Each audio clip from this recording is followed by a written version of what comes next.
All right, hello everybody, and thank you for joining us today. My name is Jake Stackwitz, and I'm excited to be here today giving this webinar with Golden Software. Today I'll be walking through some new workflows and features that have been added in our latest Surfer release, which is Surfer 23.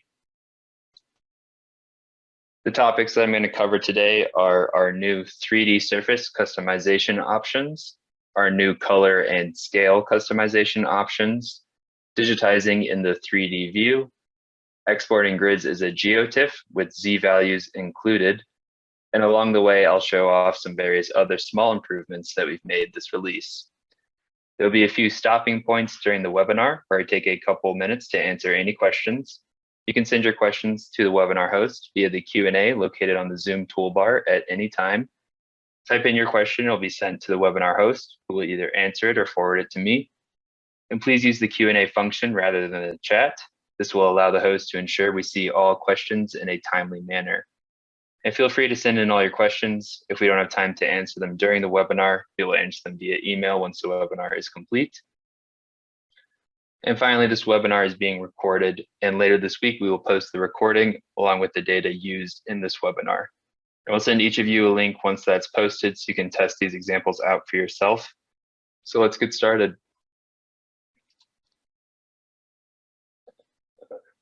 First off, this webinar is featuring the new features in Surfer 23. If you have active maintenance, you can update to this version by simply opening up Surfer and clicking File, Online, check for Update. You also are always able to download the latest version of Surfer from our website's homepage by navigating to the Customers tab and selecting Download Install, or from within your My Account profile. The first feature that I'm going to demonstrate today is our new 3D surface customization options. So let's go ahead and make a 3D surface map. To do so, I click Home, New Map, New 3D Surface. To create a 3D surface, Surfer requires a grid file. Before this webinar, I went ahead and created a grid file of the Taos ski area and the surrounding mountain range in New Mexico. I'll go ahead and select right here and click Open.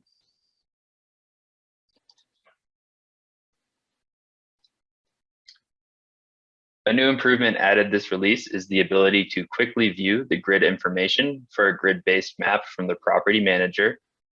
We can see this by selecting our 3D surface in the Contents window, and then selecting the Info tab here in the Property Manager. This is going to give us a quick snapshot of some of our minimum, maximum, and average values. For example, I can see that my minimum elevation value for this map is 7,727 feet, and my max is 13,074 feet. Knowing this information can be useful in the coming steps for our map as we set a custom base value to our desired elevation. And with this new feature, we didn't have to run any commands such as the grid report that you used to have to do to learn these values. And now that our 3D surface has been created and we have a general idea of its limits, the first thing that I want to do is add a color scheme different from the default terrain one that Surfer uses.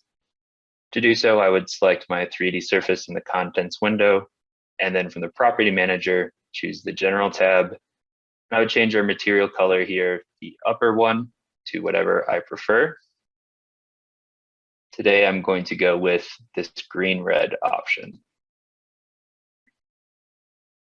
We also are able to brighten our 3D surface up by changing the lighting. We can do that from the Property Manager by selecting the Lighting tab, and then adjusting these light position sliders.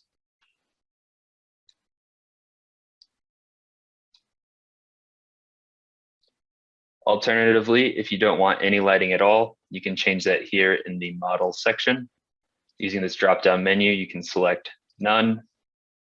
And now we have a 3D surface with no lighting, just the colors that are in that color scheme that I just selected. I do want to keep the lighting though, so I'm going to set it back to smooth. Once I'm happy with the color scheme and lighting for our 3D surface, now we can dive into these new custom base options. To first display the base of our model from the Property Manager, we would select General, Base, Show Base. This is going to extend a base all the way down to the minimum Z value of our map, which before this latest release was the only option.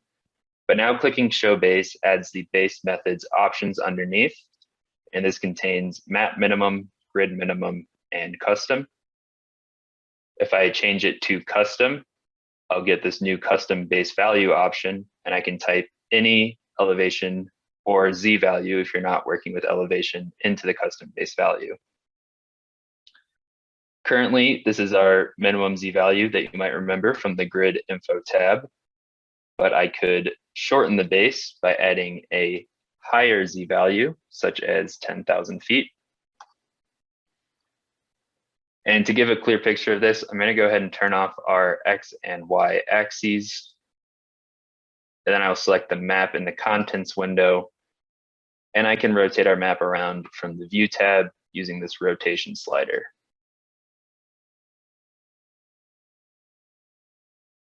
If I stop here, you can see the base is going to 10,000 feet.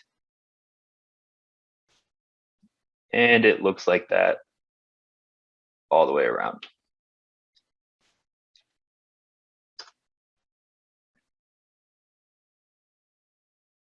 Alternatively, I could go back to the custom base options by selecting our 3D surface again. And I could extend it well past our grid minimum of about 7,700. I could change it to 5,000. And then if I recenter, now we can see that this is a much blockier model. And if I rotate it around again, you can get a full picture of what that looks like. As you can see, we're well past about where 7,700 would be, going all the way down to here.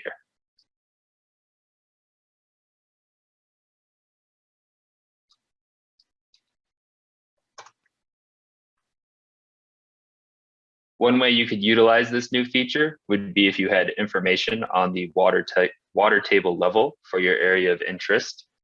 Let's say hypothetically that the water table for this Taos mountain range started at 11,000 feet.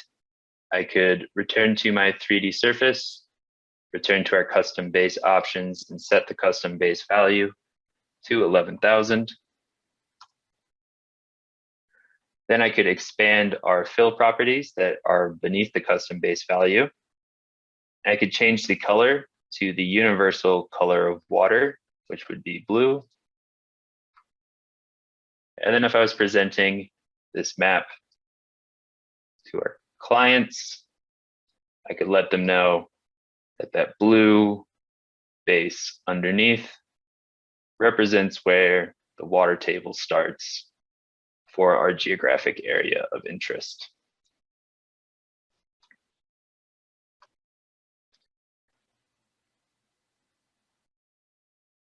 One more example of a practical use for this new feature would be in creating a block model style 3D surface, which utilizes less vertical exaggeration.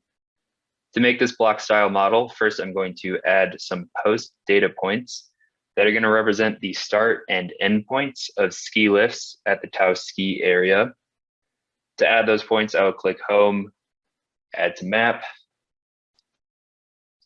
Add Layer, Add Class Post Layer.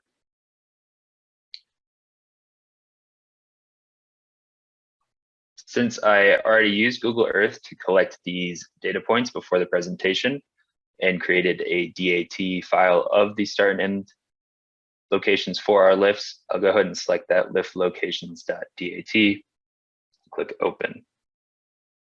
And when I select that data, I get a warning message that many of you may be familiar with.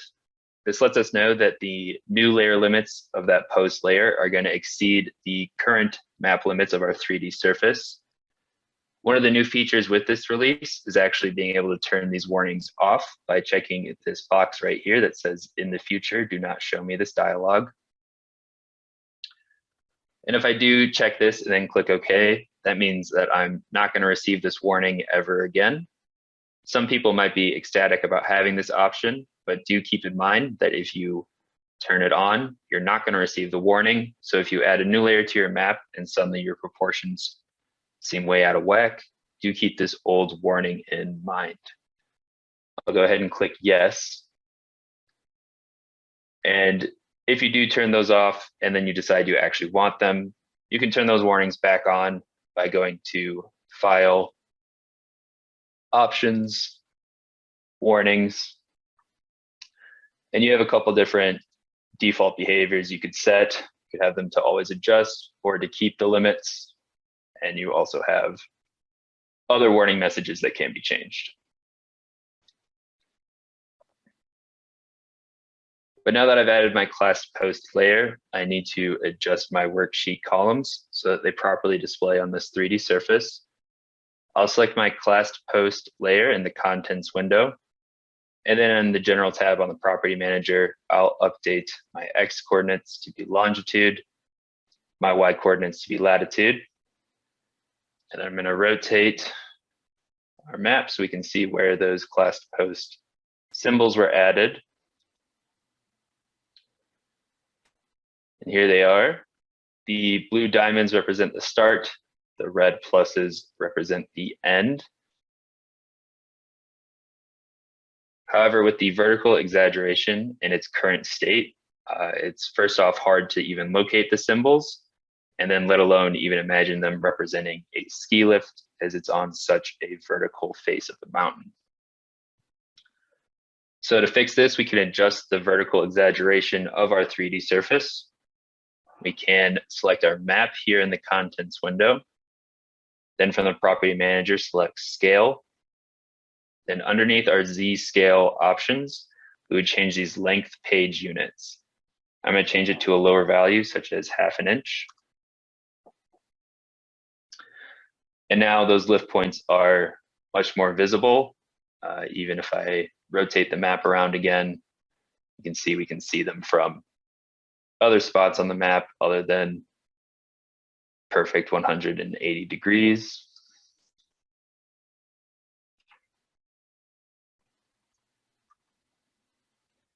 And it's also easier to imagine these representing a ski lift as they aren't so vertically sheared against the face of the mountain. We do still have that water level base set, and I think with our lower vertical exaggeration, a thicker base would better fit into this block model style that we're trying to create. So once again, I'll select our 3D surface, and from the property manager, I'm going to set the custom base value to a lower elevation value, such as 6,000 feet. Let me recenter our map. And since the base is no longer representing water, I'm going to go ahead and change the color back to gray. And if I adjust the tilt on our map a little bit,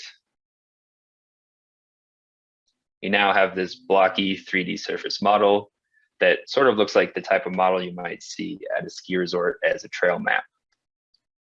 If I select our class post layer from the contents window, and then go down to the general tab, there's even an option to connect these points, which would be our symbols here. If I check that, you can see I really finished that ski lift visualization as our points get connected. Due to the default behavior of this command though, it's gonna automatically connect different points. So it's not 100% accurate. This is not the way ski lifts work. So I could turn that off. And if I really wanted to draw those lines in, I could instead go to the Features tab, click Insert Polyline, and just directly draw that polyline in. That's going to wrap up our 3D surface section of the webinar. Do we have any questions so far? All right, one question that I'm seeing is, can we move this axis position since right now we can't really see it? Yeah, there's a couple ways we could do this. First, we have to select the z-axis in the contents window. You can change the axis plane. That would flip it, so now we can see it in this direction. And then if I go to the scaling tab, I could set it to cross our X and Y axes at an exact position if I wanted to, and I could bring it forward.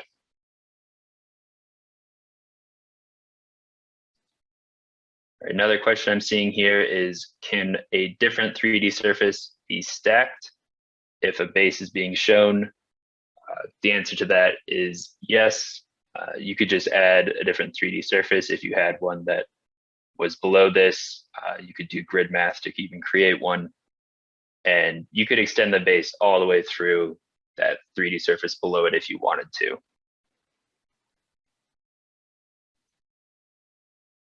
All right, and I'm going to go ahead and move on to the next section of our webinar now. If we didn't get to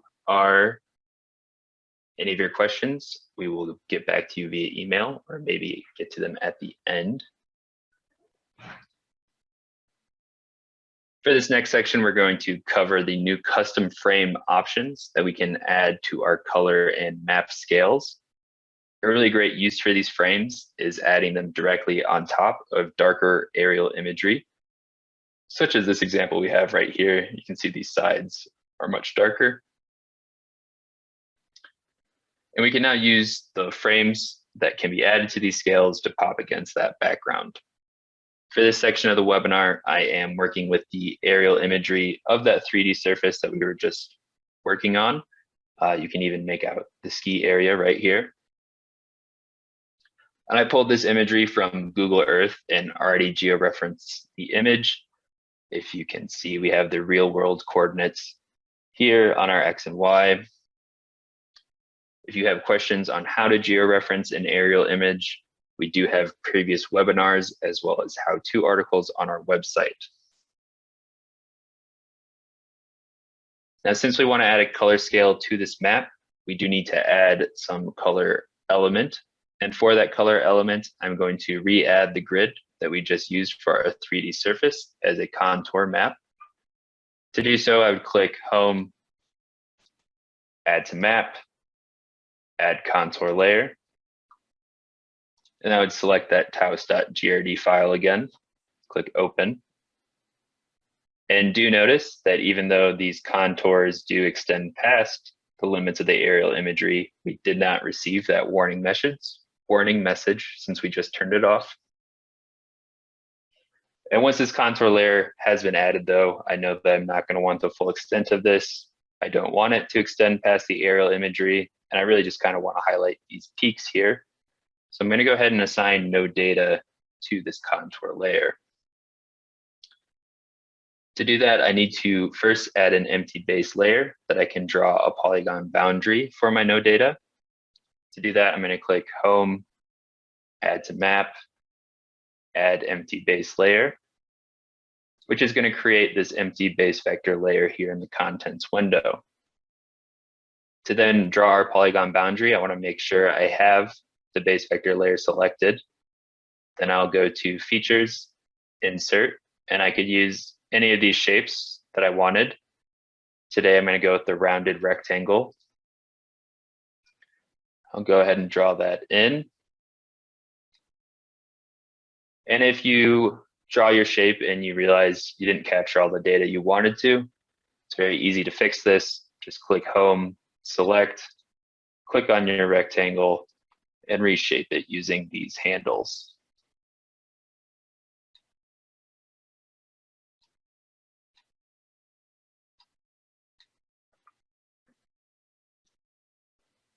Once I'm happy with the way my shape is drawn, I can click Grids, Assign No Data, and that's going to bring up our Assign No Data dialog.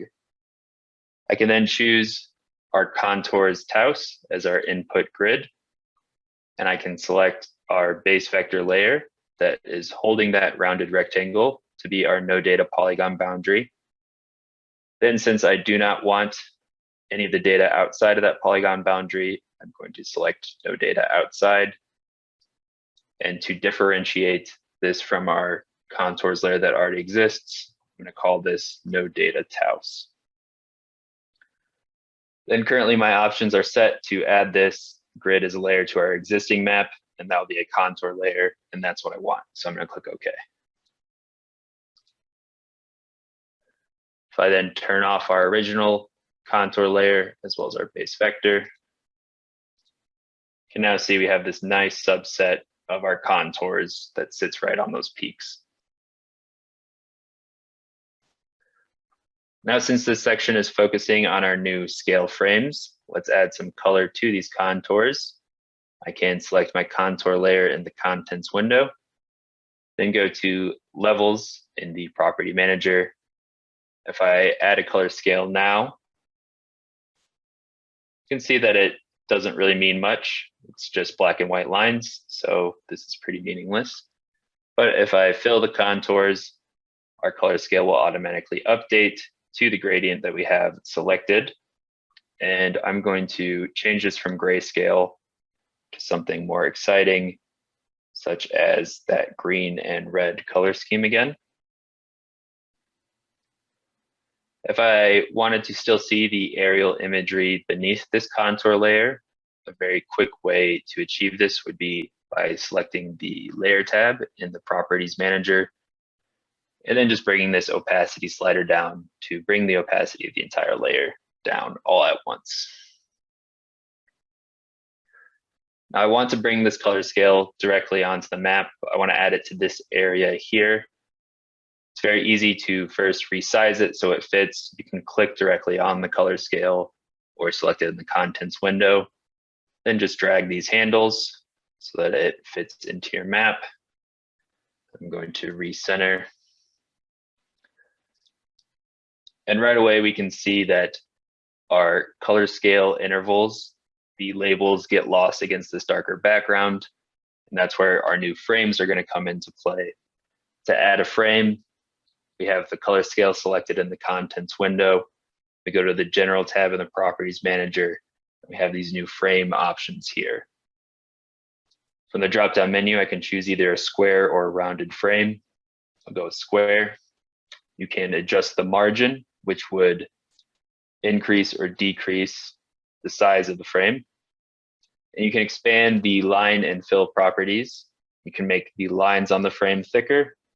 And what we really need here is to add a fill so that we can see those contour labels. So I'm going to change the fill pattern to solid, then change it to a light gray. And now our color scale is really popping against this dark background. I can even adjust the opacity for the fill so that this is matching our contour layer that we already have added.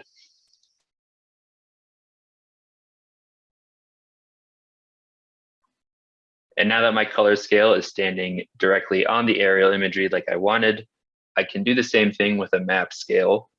To add a map scale, you would select your map in the contents window, then you would select Map Tools, Add to Map Scale, zoom out so we can see that scale. And if I select the map scale in the contents window, we have the exact same frame options here in the General tab of the Properties Manager. I can add a square or rounded frame, can decrease that margin. I can add a fill.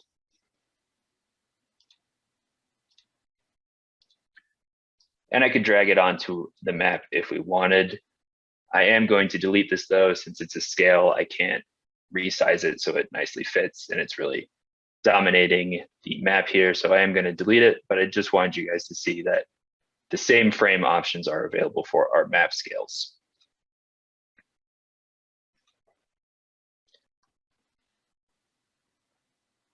Overall, these features are great for anyone who's regularly making reports and wants to customize their scale options. These frame options will be remembered if you're working in the same file. So if you're making several reports and just updating the data, this is very helpful for a consistent look across all of those reports. Now, before I dive into our last section on 3D digitization and I change gears with some new data, do we have any further questions? I see that we had a question from the previous example. Could we show the base in the 3D view, specifically pertaining to when it was set as a water level? The answer is yes. Let me reset the water level example we had.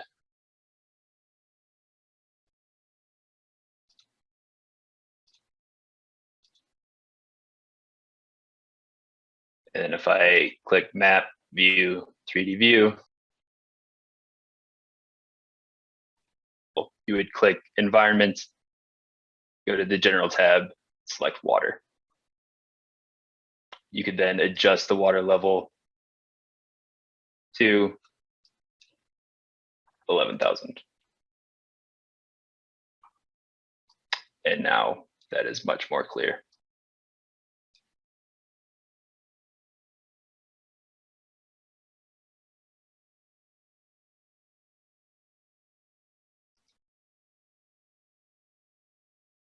All right, and one more question I'm seeing here is, can you copy the frame properties of one scale to a different scale? The answer is yes. If I re-add that map scale,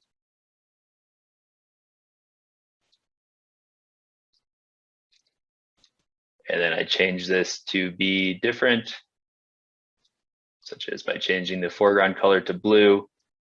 If I clicked copy properties, selected our color scale, paste properties, now it's matching the colors. The two scale properties are matching.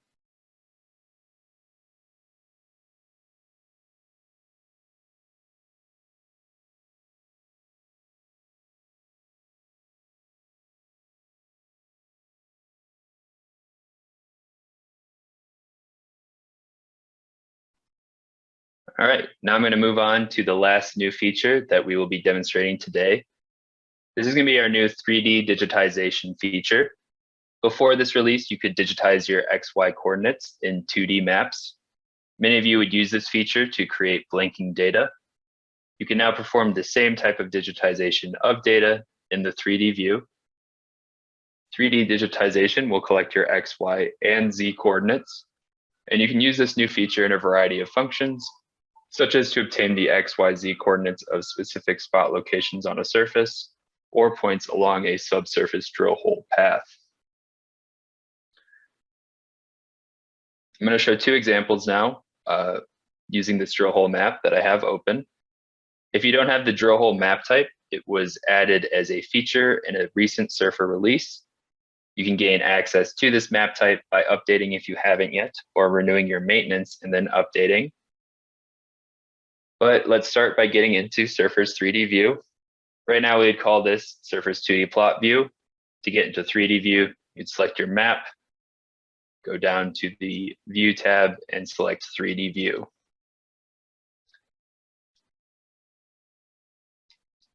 Now I can see all 6 of those drill holes that were in the 2D view in a true 3D view. We have a couple different options for navigating around this view. Right now I'm using the trackball, which is up here. I click and drag and I move around our model. There's also the pan and zoom in and zoom out. And then alternatively, if you have a mouse wheel on your mouse, you can scroll up to zoom in, scroll down to zoom out. And if you click in, you can pan.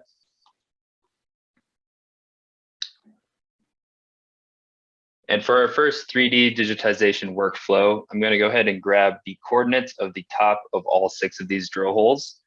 To do that, I'm going to want to get into a zoomed in centered view of those drill hole tops. So I'm going to do that now.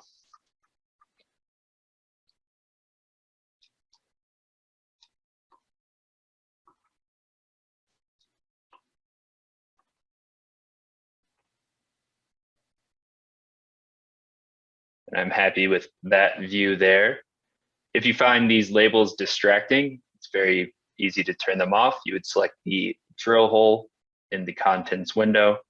Then down here on the properties manager, go to label and uncheck show labels. You can now zoom these in even further. Okay. And now this digitization feature is incredibly straightforward. From the 3D view toolbar, I would select 3D Digitize. And then anywhere, any object I click on, it's going to automatically pull those X, Y, Z coordinates. So I go ahead and click. And that's going to open up this digitized coordinates window here. Here we can see from that first point, I have my X, my Y, and my Z. And the more that I click, it just continues adding these down the list. So we'll go ahead and click the tops of all 6 of these drill holes.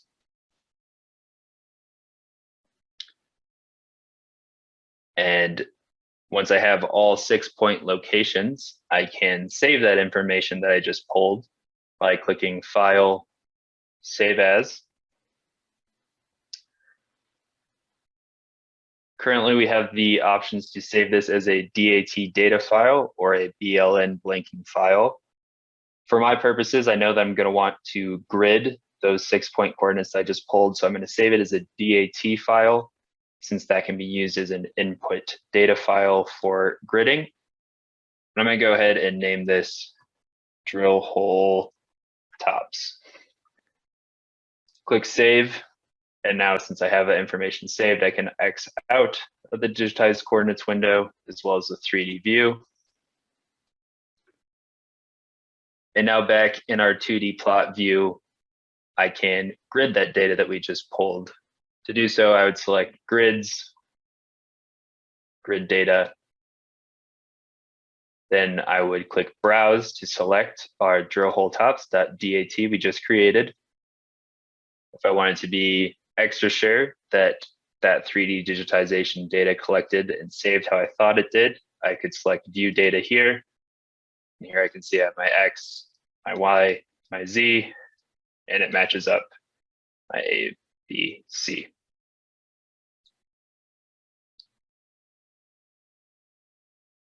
Now I'm going to go ahead and click Skip to End so I can get to our output options.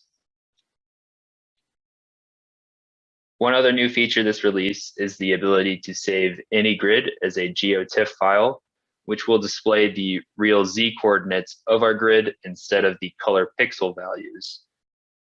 If I wanted to save this new grid that I'm creating as a GeoTIFF, I could select this folder option, this yellow folder next to our output grid. And I could change the save as type to TIFF image as grid right here. And then click Save. And now let's say you already have a GRD file that you wanted to turn into one of these TIFFs with real world Z values. You could do this from the Grids tab. You would go to Edit, Convert, and you would choose your GRD file, set the output to that TIFF image as grid. You can also do this and convert your GRD files to any of the grid export file options that Surfer offers.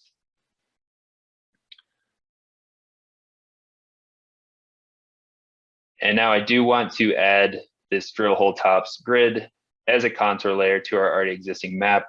So I'm going to go ahead and click Finish. I'm going to click OK on our TIFF export options. Click OK again.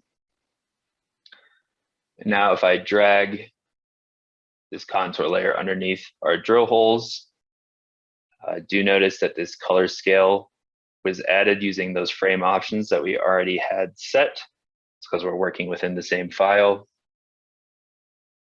And then I can go ahead and change the color scheme to something other than grayscale by going to the Levels tab in the Property Manager, down to Fill Colors.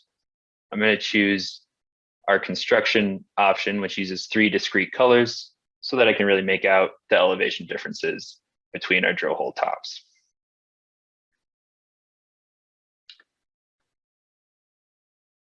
Another way to utilize this new 3D digitization feature would be to pull coordinates from our drill hole paths that can be added back as a meaningful post-map symbol in the 2D view. So let's re-enter our 3D view by selecting the map in the contents window, going to View, 3D view. And what I'm looking to collect here is going to be the high concentration TiO2 intervals on drill hole 2. Since I don't have which drill hole 2 is memorized, I'm going to go ahead and turn our labels back on by selecting drill hole, label, show labels. And I'm going to recenter our view along drill hole 2.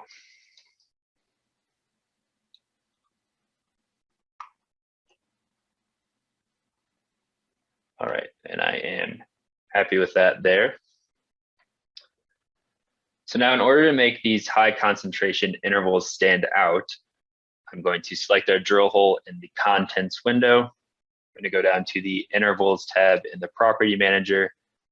I'm going to move our minimum size interval all the way down to 0 and bring our maximum size up just a tad. And now we can really see these orange and red higher interval spot locations along this drill hole path. Now to digitize, once again, I'll select the 3D Digitize tool. I'll zoom in on my spot location. And the way I'm moving along this right now is I am using my mouse wheel, zooming in and out, clicking into pan. So I'll go ahead and select this first one and go on down the drill hole path, or up it, I suppose.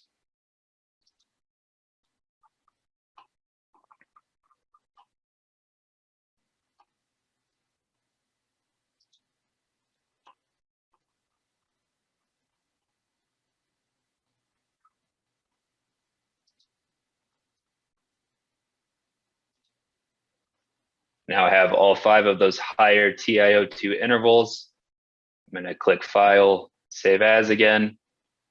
We're going to save this as a DAT once again, since we're going to add it as a post map. I can call this TiO2 intervals. Close out of our digitized window and 3D view again. And now let's add those points as a post layer. To do so, we'd have our map selected, click Home, Add to Map, Post.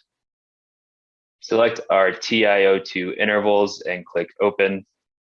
And now you can see these crosses are sitting along drill hole 2 where those high TiO2 intervals were. I can also change these symbols so they stand out more. I can select my post layer here in the contents window, go to symbol in the properties manager, set my symbol to something that stands out more, such as this diamond. Change the fill color to red. And I can up the size a little bit. To add some finishing touches onto this map, we do have the actual elevation of this surrounding surface area. So I'll go ahead and turn that on. Also turn our drill hole tops back on. And I could even add a legend explaining that these diamonds are intervals of high TiO2. To do so, I would select our map tools, add to map legend. That's going to add this tiny little legend here. Those frame options that I showed in our previous example also go along with our legends. So I can add a square frame, bring the margin down, add a fill so it stands out against our elevation contours. And currently the label being shown is the Z value. You can have it, you can change it so it doesn't display that by going to the Layers tab here in the Properties window. Underneath Template, backspace out value, just click Enter. And then I can add some actually meaningful text by going back to the General tab, going down to title text here, and I can type in high TiO2 interval. I can drag and drop this and place it wherever I want on the map. And now we have a drill hole map with some extra data, giving us some more insight into the area than we originally would have had without the 3D digitization feature. And we didn't have to open back up our callers table and scroll around to look. That's going to wrap up our Surfer 23 New Features webinar. I do have some time left over here at the end, so I can answer any final questions. Before I get to those final questions here, here's another plug that this update is available for all active maintenance users, and active maintenance users also have access to Surfer Beta. Currently, Surfer Beta is demonstrating new features such as the ability to view base and post layers in the grid editor, as well as the ability to perform quick coordinate conversions to your base vector layers.